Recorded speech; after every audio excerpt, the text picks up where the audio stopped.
এইবার আলী কয়, হুজুর স্বপ্নে আমি আল্লাহর নবীর সুসংবাদ পেয়েছি, নবী আমাকে এই কথা শোনাইছেন, বাস্তবে আমি প্রমাণ পেয়েছি। আমার এলাকার হাজিরা হজ থেকে ফিরে আসার পর একজন এসে আমারে কয়, ভাই এরে আলী, কোন সময় তুমি হজে গেলাই রে? জানতাম আমরা তুমি হজে গেছো, হজের নিয়ত করেছো, কিন্তু কখন কোন দিন গিয়েছো তা তো জানলাম না। কিন্তু আরাফার মাঠে তোমারে তো আমি দেখেছি, তুমি তো আমার সামনে একবার পড়েছো, আর তো তোমারে দেখি নাই কোথাও। আমি তো অবাক, আমি তো অবাক। আর এ কথা আমার বিশ্বাস হয়ে গেছে। হইছে তো হইছেই, নবী স্বপ্নে বলেছেন, এটাই তো বিশ্বাস। বাস্তবে আমি কথা পেয়েছি। আমি বললাম, বাইরে আমি হজে যাই নাই। কও কি তুমি? আরাফার মাঠে আমরা তোমাকে হজে পেয়েছি, তোমাকে আমি দেখেছি। আরেকজনে কয়, আলী আমি তো তোমাকে আল্লাহর গোরখানায় কাবা হজরে আসওয়াদের পাশে রুকনে ইয়ামিনিতে দেখেছি, তুমি তো আমার আগে তওয়াফ করতেছিলে। আরেকজনে কয়, আলী এ আলী, এ আলী নে একটা থলি নে। কিসের থলি? কয় জানি না। কি কও না? কয় নবী রওজায়, নবী রওজায় যখন আমরা ঢুকবো তখন তুমি আর আমি একসাথে ঢুকেছি। আল্লাহর নবীরে তুমি সালাম দিয়েছো, এরপরে আমার কাছে থলিটা দিয়ে কইছো, দোস্ত থলিটা একটু রাখো, আমি 2 রাকাত নামাজ পড়ি। নামাজ পড়ার পর আর তোমার আমি পাই নাই, এই যে নাও তোমার আমার কাছে দেওয়া থলি। আমি ওই থলি হাতে নিয়ে দেখি পুরো থলিটা স্বর্ণে ভরপুর। সুবহানাল্লাহি ওয়া বিহামদিহি সুবহানাল্লাহিল আযীম। ভাইরা বন্ধুরা, জন্য বলি যুবক, একটু দিলটা নরম করে কথাগুলি বোঝার চেষ্টা করো। ভাইরে শুনে রাখো, ভালো করে বুঝো, নফল বন্দেগী তুমি করবা যেটা টাকার বিনিময়ে, এর চেয়ে উত্তম হলো ওই নফল বন্দেগী যেটা টাকা দিয়া, যার মধ্যে সম্পদ জড়িত। এই পয়সা টাকা যদি একজন গরিব অসহায় মিসকিন এতিমকে দান করা হয়, এতে আল্লাহ বেশি খুশি হয়, এতে আল্লাহ পাক বেশি খুশি হয়। কিন্তু হজ যদি তোমার উপরে ফরজ হয়, ফরজ হজ অবশ্যই তোমাকে আদায় করতে হবে। একজনে যদি এখন আমার আলোচনা থেকে এই কথা মনে করে, তাহলে আমিও আমার হজের টাকা দিয়ে দিলাম ওই গরিবকে, আমি মক্কা মদিনায় যাব না। হ্যাঁ, সেটা হবে যদি আপনার উপরে হজটা নফল হয়, আপনার উপরে যদি ফরজ না হয়। ফরজ হজ যদি হয়, অবশ্যই হজ আদায় করা লাগবে। যেমন ভাবে কোরবানি যদি কারো উপরে ওয়াজিব হয়, কোরবানির টাকাটা যদি গরিবরে দান করে দেয় কারো কোরবানি, তার কোরবানি সেটা আদায় হবে না। ওয়াজিব হয়েছে যার উপর কোরবানি, সে অবশ্যই কোরবানি করতে হবে, তাহলে কোরবানি আদায় হবে। কোরবানির টাকা গরিবকে দান করলে নিজে কোরবানি আদায় হয় না। কিন্তু নফল নফল নফল যদি কেউ নিয়ত করে, এই অবস্থায় যদি সে দেখে না আমি নফল কোরবানি দেব না, বরং আমার পাশে অথবা আমার এলাকার দুর্যোগপূর্ণ এলাকা, বন্যা কবলিত এলাকা, ওই এলাকার মানুষগুলি আমি গরুর গোশত খাবো, কিন্তু ওরা তো আলোর বর্ত পাবে না, এরা তো না খায়া মরতেছে, এমন যদি হয় তাহলে নফল কোরবানির প্রয়োজন নাই। এই কোরবানির টাকাটা ওদেরকে দান করলে আল্লাহ বেশি খুশি হবে। ঠিক তেমনি ভাবে প্রতি বছর হজ করা ফরজ নয়। যদি নফল 1 বছর শুধু হজ ফরজ হয়, বাকি সময় হজটা তার নফল হয়।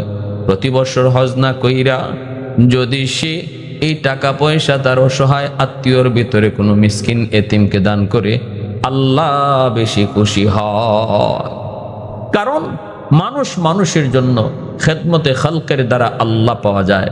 মানুষের সেবা করার দ্বারা, মানুষের উপকারে, মানুষের বিপদে পাশে থাকার দ্বারা আল্লাহকে খুব দ্রুত খুশি করা যায়। মানুষের মন খুশি হলে আল্লাহর কুদরতে দিল খুশি হয়। এজন্য মনে রাখবেন, ফরজিয়াতের বিধানগুলো একরকম আর নওয়াফিলের বিধানগুলো একরকম। ভাইয়ের আব্দুল্লাহ ইবনে মুবারক জানতেন কোন আল্লাহর ওলি না। আব্দুল্লাহ ইবনে মুবারক রহমতুল্লাহ আলাইহি, তিনার আব্বার নাম ছিল মুবারক করিম। ইনার আব্বু ছিলেন বহুত বড় বুজুর্গ। তিনি যে মালিকের বাগানের চিফ ম্যানেজার ছিলেন মুবারক করিম।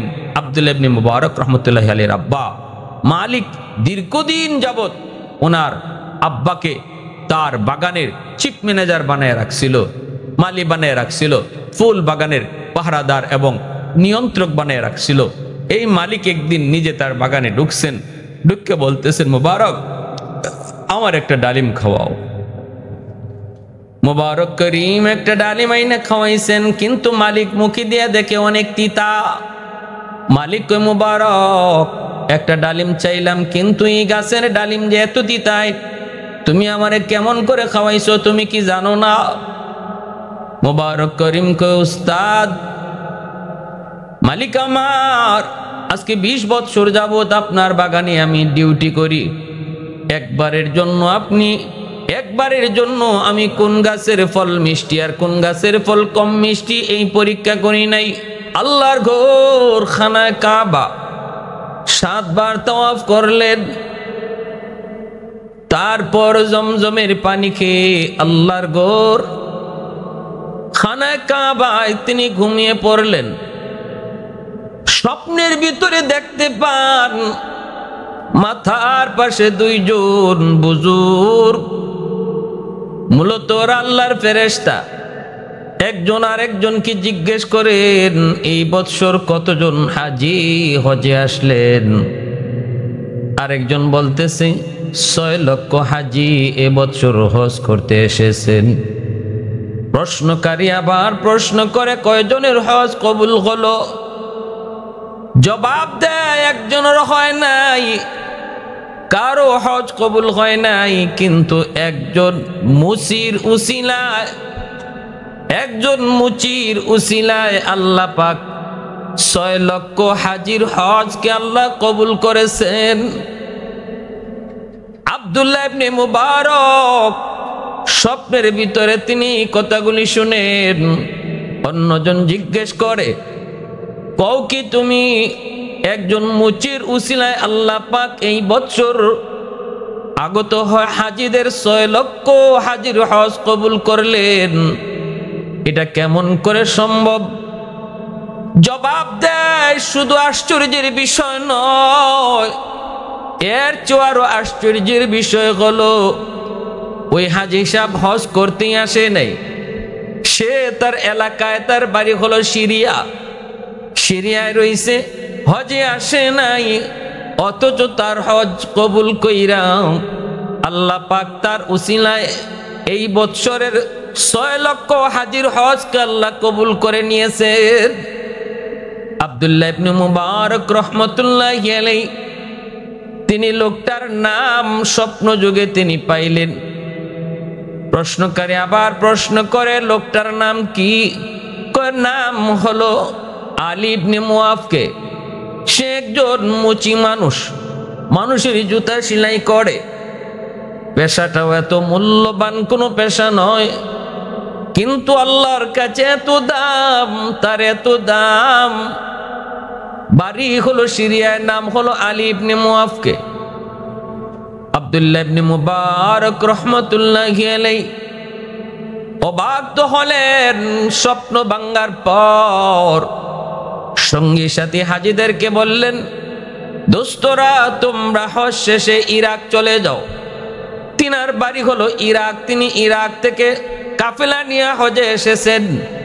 আব্দুল্লাহ ইবনে মুবারক রহমতুল্লাহি আলাইহি সম্পদশালী, অনেক সম্পদের কোনো অভাব নাই, বাপদাদা থেকে অনেক সম্পদের মালিক।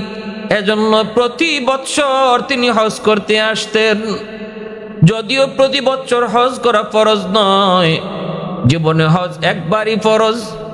একবারের পর যতবার কেউ আসবে প্রতিবারই তার নফল আদায় হবে, নফলের সওয়াব পাবে। বাকি হজ একবারই ফরজ হয়। আব্দুল্লাহ ইবনে মুবারক হজের মৌসুম এলেই তিনি পাগল। কেমন করে তিনি আল্লাহর ঘরখানায় কাবা দেখবেন, কেমন করে আমার নবী, মায়ার নবী রওজার সামনে সালাম দিবেন, এই দেওয়ানা হয়ে যেতেন। দেওয়ানা কাফেলা, অনেক বড় কাফেলা ওনার সাথে হজে আসতো। স্বপ্নে এই কথাগুলি শোনার পর আল্লাহর ওলি সাথীদেরকে বলেন, তোমরা দেশে চলে যাও, আমার একটা জরুরি কাজ, এই জরুরি কাজটা আমি সেরে আসব। আমি যাব সিরিয়ায়। তিনি চলে আসলেন সিরিয়ার সেই আলী ইবনে মুআফকে দেখার জন্য। কি তার এমন নেক আমল, কোন আমলের উসিলায় আল্লাহ পাক রব্বুল আলামিন হজে না যাওয়ার পরও তার হজ কবুল করলেন। আবার শুধু কবুল নয়, তার উসিলায় এই বছরের সকল হাজিদের হজ আল্লাহ কবুল করে নিলেন। এমন একজন আল্লাহর মায়ার মানুষ, আল্লাহ পাকের এমন একজন পেয়ারা বান্দা, যার মর্যাদা আমি আব্দুল্লাহ ইবনে মুবারকের চেয়েও অনেক বেশি। তার সঙ্গে সাক্ষাৎ করা বড় নসিব নসিব। এই চিন্তা করে তিনি সিরিয়ার উদ্দেশ্যে রওনা দেন। শহরে ঢুকলেন, মানুষকে জিজ্ঞেস করেন আলী ইবনে মুআফকে কেউ চিনো কি? কেউ চিনে না, কেউ চিনে না, চেনার কথাও না। মুচির নাম কি? মুচি মানুষ বা সমাজে কতটাই বার সম্মানী হয়, সমাজের পায় পঞ্চায়েত বিচার বৈঠকে তারে কেই বা ডাকে। আল্লাহর নবীও বলেছেন আমার উম্মতের ভিতরে এমন বহু কুতুব, এমন বহু আল্লাহর কুতুব থাকবে যাদেরকে মানুষজন মূল্যায়ন করবে না, যাদের মানুষেরা তাকে ভালো পোশাকেও দেখবে না, সমাজে ভালো ভালো অনুষ্ঠানে তাদেরকে দাওয়াতও দেবে না। পোশাক আশাকগুলি হবে গরিবের, কম দামি পোশাক, চেহারায় দারিদ্রতার ছাপ।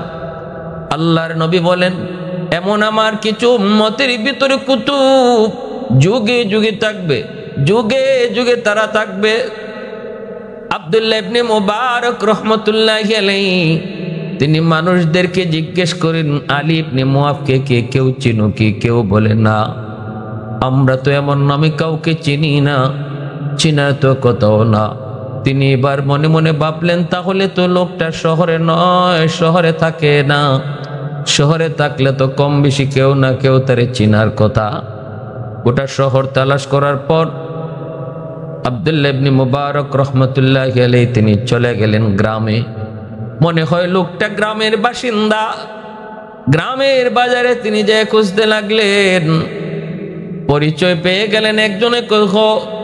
এই নামে একজন মুচি আছে, কোথায়? ওই যে তার করে ঘর। আব্দুল্লাহ ইবনে মুবারক তার কাছে আসলেন, আয়েশা তার পরিচয় পেয়ে গেলেন, নাম জিজ্ঞেস করলেন। স্বপ্নে দেখা নাম আর এই নাম বাস্তবে মিলে গেল। পরিচয় শুনলেন, পেশা কি? মুচিগিরি। শোনা মাত্রই তার স্বপ্নে দেখার বিবরণ বাস্তবে মিলে গেল। আব্দুল্লাহ ইবনে মুবারক রাহমাতুল্লাহি আলাইহি এবার বলেন ভাই আপনি আল্লাহর কাছে এত দামি কেমনে হলেন গো? আল্লাহর কাছে আপনার এত দাম, এত সম্মান কেমনে হলো? আপনি কি বছর হজে গেছেন? কয় না, হজে গেলেন না, অথচ আপনার হজ কবুল। শুধু তাই নয়, আপনার উসিলায় এই বছরের সকল হাদিজের হজ কবুল। আমি স্বপ্নের মাধ্যমে এই আলোচনা শুনেছি। মাতার পাশে দুইজন ওয়ালি, মাতার পাশে দুইজন বুজুর্গ, তাদের আলোচনা আমি শুনেছি। শুনে রাখবেন, স্বপ্ন হলো কয়েক প্রকার। একটা হলো স্বপ্ন আল্লাহর পক্ষ থেকে, আরেকটা হলো শয়তানের পক্ষ থেকে, আরেক ধরনের স্বপ্ন হলো নিজের খামখেয়ালি। দুনিয়ার মধ্যে দিনে আমরা যা করি, কর্মে যা করি, এই কর্মটাই নিজে আমরা স্বপ্নে দেখি। শয়তান কিছু স্বপ্ন দেখায়, যেই স্বপ্নগুলোর কোনো বাস্তবতা নাই। আবার নিজের খামখেয়ালি যা দেখি, নিজে দিনের বেলা যা করি, এটাও আবার স্বপ্নে দেখি, এটাও এর কোনো অস্তিত্ব নাই। কিন্তু কিছু স্বপ্ন আছে আল্লাহর পক্ষ থেকে। রে যুবক, আল্লাহর পক্ষ থেকে কিছু স্বপ্ন আল্লাহ তার ওলি আল্লাহদেরকে দেখায়, আল্লাহ তার পেয়ারা বান্দাদেরকে দেখায়। নবী পয়গম্বরগণকে আল্লাহ পাক স্বপ্ন দেখায়, যে এই স্বপ্নগুলি আল্লাহর পক্ষ থেকে হয়। নবীদের স্বপ্ন আমার আপনার স্বপ্নের মতো নয়। নবীদের স্বপ্ন হলো ওয়াহি, বাস্তবে আল্লাহর পক্ষ থেকে যা নির্দেশ হয় জিব্রাইল মারফত। স্বপ্ন যুগেও তাদের কাছে ওহী পাঠানো হয়। স্বপ্নে যা দেখেন নবীরা বাস্তবে তা করেন, কারণ এটা আল্লাহর পক্ষ থেকে ওয়াহি। আব্দুল্লাহ ইবনে মুবারক বহুত বড় আল্লাহর ওলি, 6 মাস যিনি হাদিস পড়ান, 6 মাস জিহাদে থাকেন, 6 মাস যিনি হাদিস পড়ান, 6 মাস যিনি জিহাদের ময়দানে থাকেন, সে আব্দুল্লাহ ইবনে মুবারক, ইমাম বুখারী রাহমাতুল্লাহি আলাইহির উস্তাদ। এত বড় মুহাদ্দিস, এত বড় জগৎ বিখ্যাত মুহাদ্দিস। ভাইরা বন্ধুরা, তিনি যে ওই লোকটার পাশে যায় অসহায়ের মতো দাঁড়িয়ে বলেন, ভাই বলো বলো না, এত বড় মর্যাদা, এত বড় সম্মান আপনি কেমনে কামাই করলেন? এবার লোকটায় কয়, হুজুর আপনি তো আমাকে চিনলেন, কিন্তু আমি তো আপনাকে চিনি নাই, আপনি কে? তখন তিনি পরিচয় দেন, আমার নাম হলো আব্দুল্লাহ ইবনে মুবারক, নাম, বাড়ি হলো ইরাক। শোনা মাত্রই মুচি ওই মানুষটা আল্লাহর ওলি, সেও তো আল্লাহর বহুত বড় ওলি। অবাক হয়ে গেল, অবাক হয়ে গেল, আল্লাহ পাকের শুকরিয়া আদায় করলো। আর বলতেছে, শুধু নাম শুনেছি, ইরাকের বহুত বড় বুজুর্গ, বহুত বড় মুহাদ্দিস আব্দুল্লাহ ইবনে মুবারক, শুধু নাম শুনেছি, কোনোদিন দেখি নাই। আজ আমি নিজের চোখে দেখলাম। শুধু তাই নয় গো, তিনি আজ আমার খুঁজে চলে আসলেন। এই বলে মালিকের কুদরতি কদমে শুকরিয়াতান সেজদায় পড়ে গেলেন। আব্দুল্লাহ ইবনে মুবারক কই, ভাই একটু কও, কি তোমার এমন নেক আমল, যেই আমলের কারণে আজ তুমি আল্লাহর দরবারে এত সম্মানী, এত ইজ্জত, একটু কও। বলতেই এই মুচি মানুষটাই কয়, হুজুর আমি কেমনে তো সম্মানী আমি নিজেও জানি না, তবে আমার দিলের ভিতরে আল্লাহর ঘরখানায় কাবা দেখার জন্য এত পাগল, এত পাগল, আমার দিল এত দেওয়ানা। আমি অল্প রুজি করি, কর্ম করি ছোট, আমি যা পাই এর থেকে প্রতিদিন অল্প অল্প করে আমি টাকা জমাই। এই টাকা জমাই নিয়ত করছি, যেদিন টাকা পূর্ণ হবে, হজে যাওয়ার মতো টাকা জমবে, ওই দিন আমি আল্লাহর ঘরখানায় কাবা দেখতে যাব। আমার উপরে হজ ফরজ হয় নাই, আমি একজন গরিব মানুষ, কিন্তু এরপরও আল্লাহর ঘরখানায় কাবা, আমার নবীর রওজা শরীফ দেখার জন্য আমি পাগল, আমি বড় দেওয়ানা। যা কামাই প্রতিদিন আমি কিছু টাকা হজের জন্য এক জায়গায় জমা করে রাখি। এভাবে জমাইতে জমাইতে আমার টাকাগুলি অনেক হয়ে গেল। এবার আমার হজে যাওয়ার মতো টাকা জমছে। নিয়ত করেছি, পাক্কা ইরাদা, আগামীকাল আমি চলে যাব হজে। সব কিছু ওকে, সব কিছু ফাইনাল। আগামীকাল আমার হজের উদ্দেশ্যে সফর। ওই অবস্থায় আমার বিবি সাহেব ছিলেন অন্তঃসত্ত্বা। আমার বিবি গর্ভবতী। বিবি আমাকে রাতের বেলা কয়ে, স্বামী গো, ও স্বামী আমি গর্ভবতী, তুমি হজের সফরে থাকতেই হয়তো দুনিয়ায় সন্তান আসবে।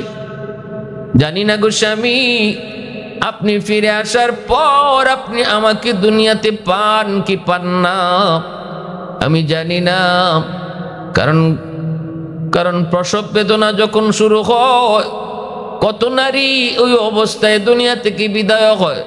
প্রসব বেদনার কষ্ট আর যন্ত্রণা শুধু ওই নারী জানে, পৃথিবীর আর কেউ বুঝবে না, আর কেউ বুঝবে না। কত নারী, কত মা, কত বোন প্রসব বেদনার সময় সহ্য করতে না পেরে কত নারী দুনিয়া থেকে চিরদিন বিদায় হয়। সন্তান দুনিয়াতে আগমন করে, দুনিয়াতে আইসে দেখি দুঃখিনী মা দুনিয়াতে নাই।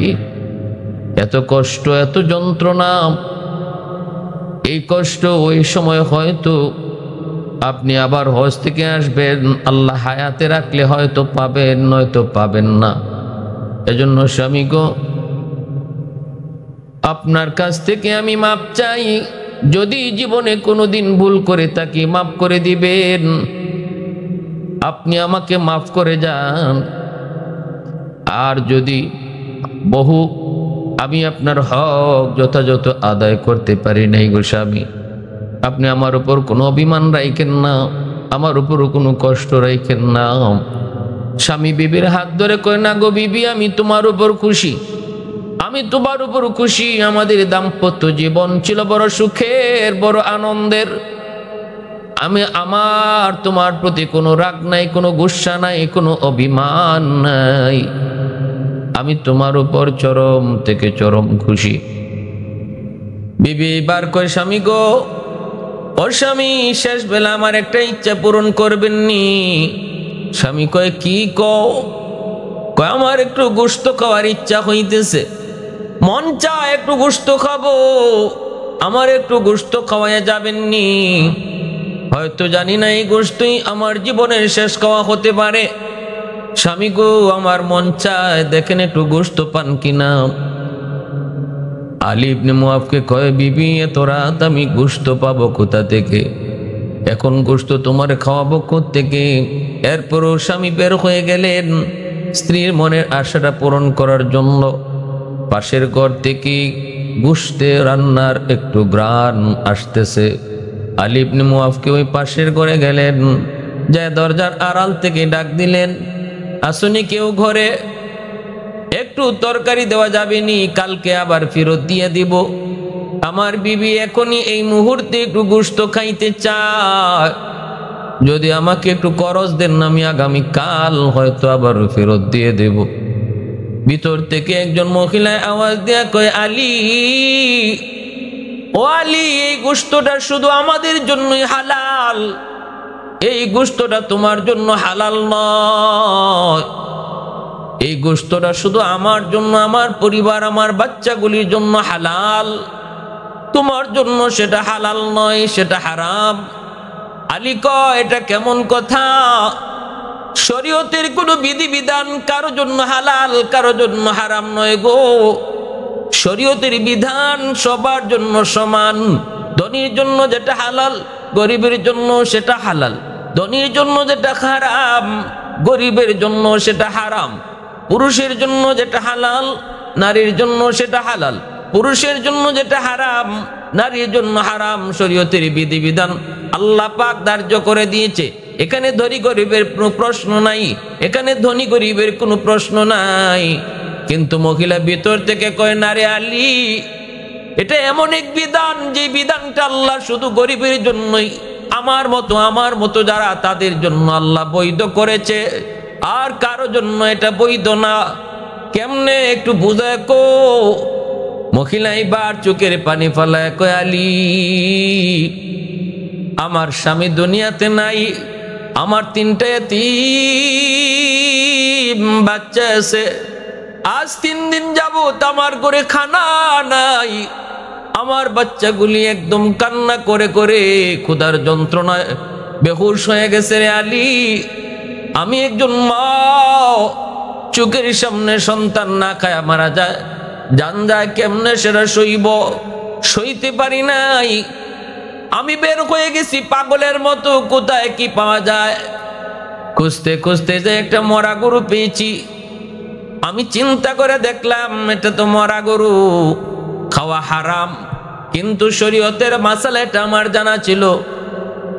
জান বাঁচানোর জন্য, ক্ষুধার যন্ত্রণায় যদি কেউ মরে যায়, তারে বাঁচানোর জন্য কিছু না পাইলে মরা গরু, মরা জানোয়ারের গোশত তখন তারে খাওয়ানো হালাল।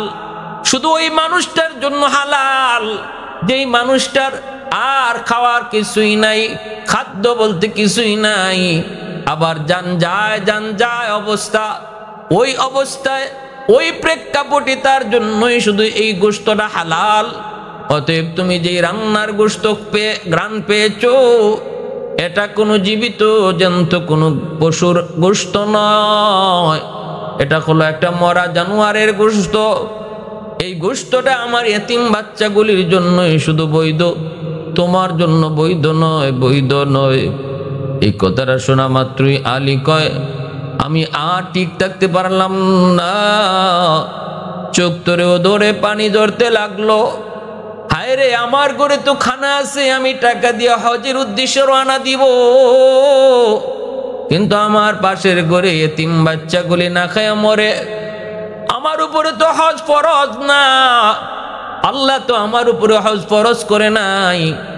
আমি তো নফল হজের জন্য টাকাগুলি খরচ করব, কিন্তু চোখের সামনে পাশের ঘরের বাচ্চাগুলি না খায়া মরবে।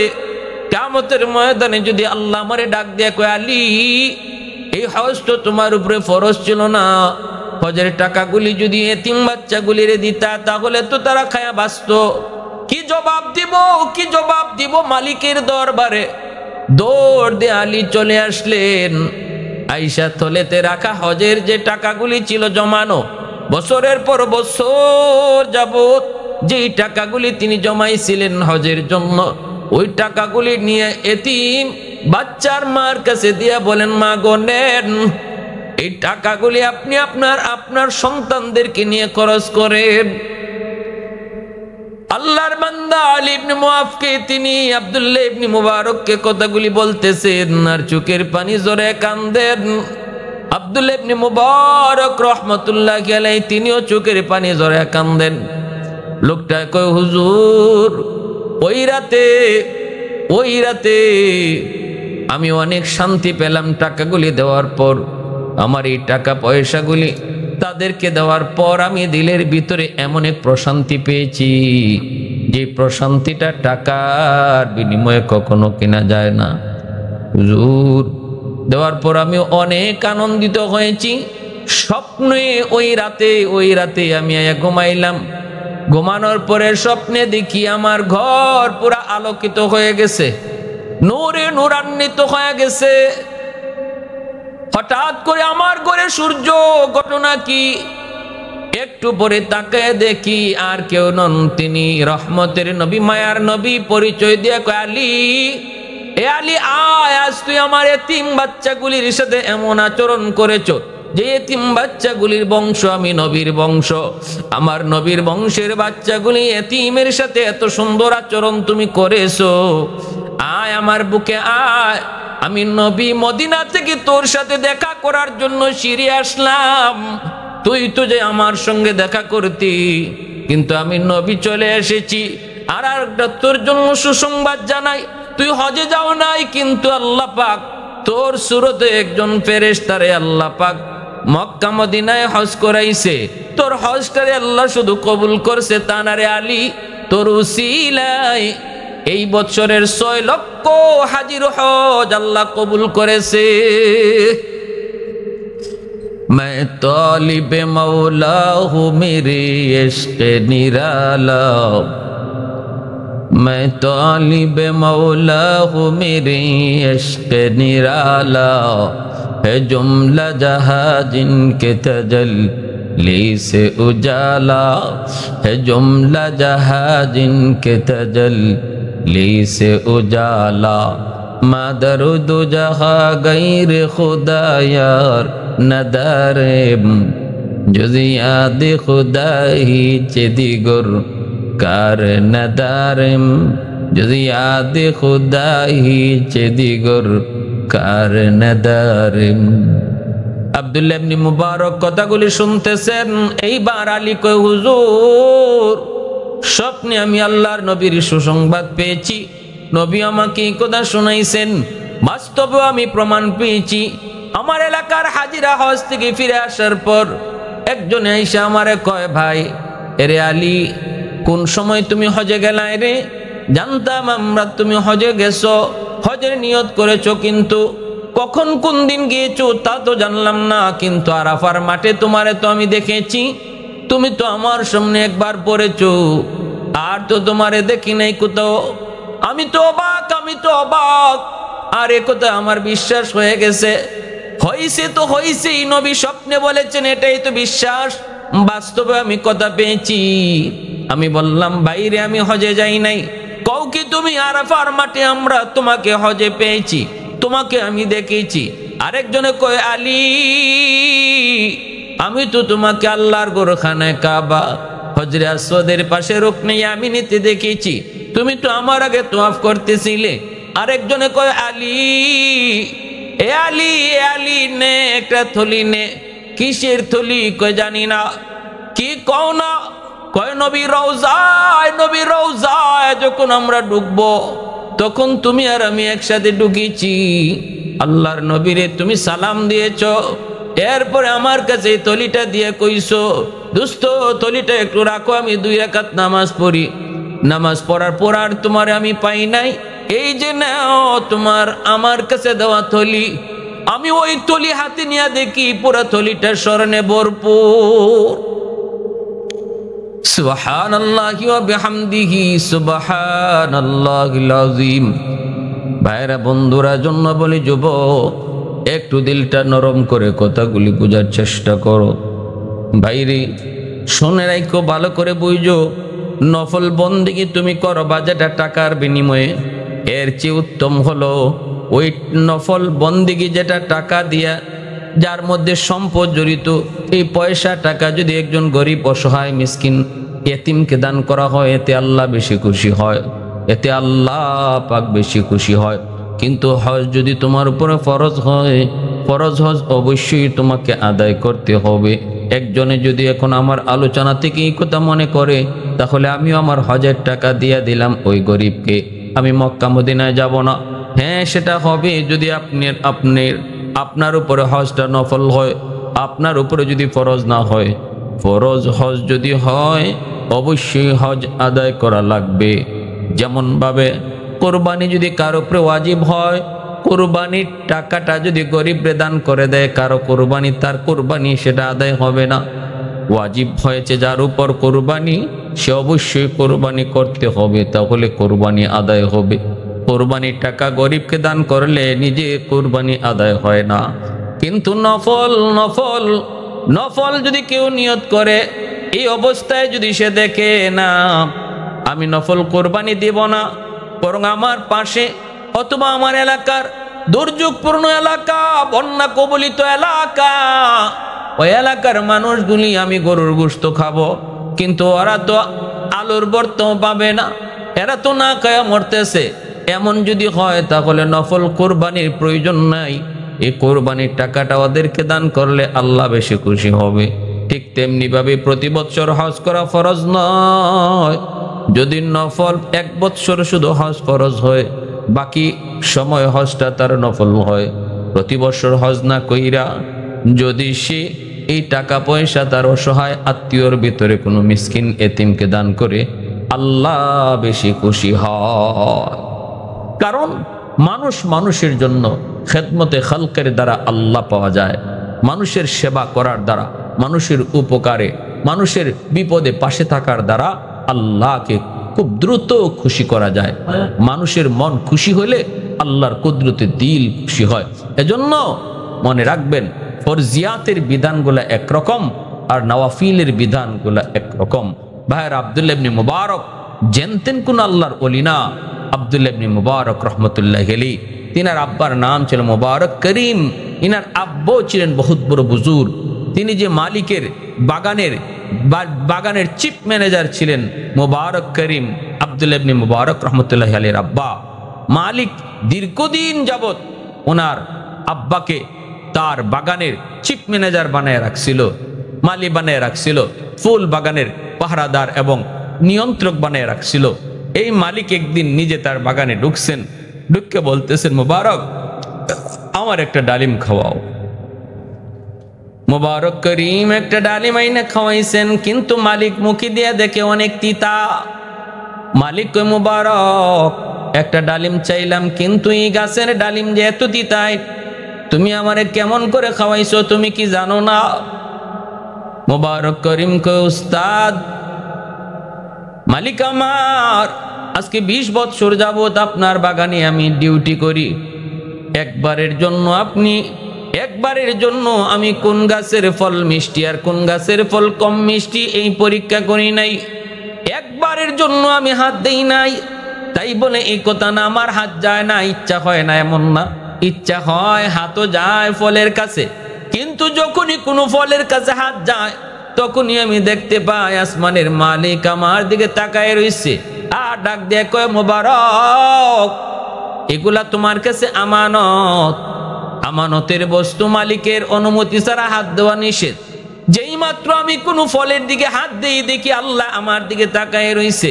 এজন্য মালিক সরি, দুঃখিত মালিক, আমাকে আপনি খারাপ মনে করবেন না, কষ্ট নিয়েন না। আমি নিজেও জানি না কোন গাছের ফল বেশি মিষ্টি। এই কথা বলা মাত্রই বাগানের মালিক বুঝে গেছে মোবারক করিম জানতেন কোন যুবক নয়, তার দিলের ভিতরে আল্লাহর ভয়, তার দিলের ভিতরে তাকওয়া। যেই তাকওয়ার দ্বারা মানুষ সম্মানী হয়, যেই তাকওয়ার দ্বারা মানুষ আল্লাহর কাছে ইজ্জতওয়ালা হয়, সেই তাকওয়ায় দিল ভরা এই মোবারক করিমের। সাথে সাথে বাগানের মালিক বাড়িতে গিয়ে বিবির সাথে পরামর্শ করলো, আর বিবিরে বলল বিপ্র তিনি তার কোয়ার পরিচয় শোনান। বাগানের মালিক এবং তার বিবি দুজন সিদ্ধান্ত নিলেন তাদের উপযুক্ত মেয়েটাকে মুবারক করিমের কাছেই তারা বিয়ে দিবেন, কারণ এমন ছেলে পাওয়া যায় না, এমন মুত্তাকি পরহেজগার আল্লাহবিতু যুবক পাওয়া সম্ভব না। আমাদের মেয়েটাও দিনদার ছেলে আমরা পেয়ে গেছি। মুবারক করিমের কাছে বিয়ের প্রস্তাব দেওয়া হয়। বিয়ের প্রস্তাব দিলে পরে ইনি কয়, আমি সাধারণ একজন দিনমজুর, আপনার একজন কর্মচারী, আমি কেমন করে এত বড় ইন্ডাস্ট্রির মালিক, এত বড় শিল্পপতির মেয়েকে বিয়ে করব। তখনই বাগানের মালিক কয়, মুবারক আজ থেকে আমি আমার বাগান সব তোমার মালিক বানিয়ে দিলাম। এখন বলো তোমার সম্পদের কোনো অভাব আছে কিনা। সাথে সাথে বিয়ে হয়ে গেল এবং ওই বাগানের মালিকের আর কোনো সন্তানও ছিল না। ভাইরা বন্ধুরা, এই যে তাকওয়াওয়ালা মুত্তাকি পরহেজগার একজন বাবা এবং দিনদার আল্লাহওয়ালি একজন মা, তাদের গর্ভ থেকেই জগৎ বিখ্যাত মুহাদ্দিস, জগৎ বিখ্যাত মুজাহিদ আব্দুল্লাহ ইবনে মুবারক রহমাতুল্লাহি আলাইহির জন্ম হয়েছে। আব্দুল্লাহ ইবনে মুবারক রহমাতুল্লাহি আলাইহি তিনিও সেই রাবিয়া বসরির জমানার একজন বুজুর্গ। আল্লাহর ঘর খানায় কাবার সামনে দাঁড়ায়া আল্লাহর ঘর দেখতেছেন। আব্দুল্লাহ ইবনে মুবারক দেখেন আল্লাহর ঘরের কায়াটা শুধু আছে, রূহ নাই। আল্লাহরে জিজ্ঞেন, আল্লাহ তোমার খানায় কাবার কায়া দেখতেছি, শুধু দেহটা দেখতেছি, রূহ কই? আল্লাহ কয়, আল্লাহ পাক তখন ইলহাম করে, ও আব্দুল্লাহ, আমার একজন পিয়ারা বান্দি আইতেছে বসরা থেকে, যার নাম হলো রাবিয়া বসরি। ওই রাবিয়া বসরির সম্মানে আমার ঘরখানায় কাবা তারে আগায় আনতে চইলা গেছে। রাবিয়া বসরি এত সম্মানী, এত ইজ্জত, এত মর্যাদা, এত বড় আল্লাহর ওলিয়া ছিলেন। খানায় কাবা তার দেহটারে জাগাত রাখিয়া রূহটা আগায় গেছে রাবিয়া বসরির আনার জন্য। পিয়ারে হাজিরিন, কি পরিমাণ বুজুর্গ, কত বড় বুজুর্গ, কত বড় আল্লাহর ওলি ছিলেন তারা। আল্লাহ আমাদের সবাইকে আল্লাহর ওলিদের মতো জীবন গড়ার, তাদের মতোই ওলি আল্লাহ হইয়া দুনিয়ার থেকে বিদায় নেওয়ার, তাদের জিন্দেগিকে অনুসরণ করার। আল্লাহকে খুশি যে যত বেশি করব সে তত বড় আল্লাহর ওলি হইব। আল্লাহকে খুশি করার নামই হলো বিলায়ত। যে আল্লাহরে বেশি খুশি করে সেই আল্লাহর ওলি হয়। আল্লাহর হুকুম মানলে আল্লাহ খুশি, আল্লাহর নিষেধ থেকে বাঁচলেই আল্লাহ খুশি। আমরা সর্বদা আল্লাহর হুকুম মাইনা চলি আর নিষিদ্ধ কাজ থেকে বিরত থাকি। আল্লাহ তৌফিক দান করুন, আমিন।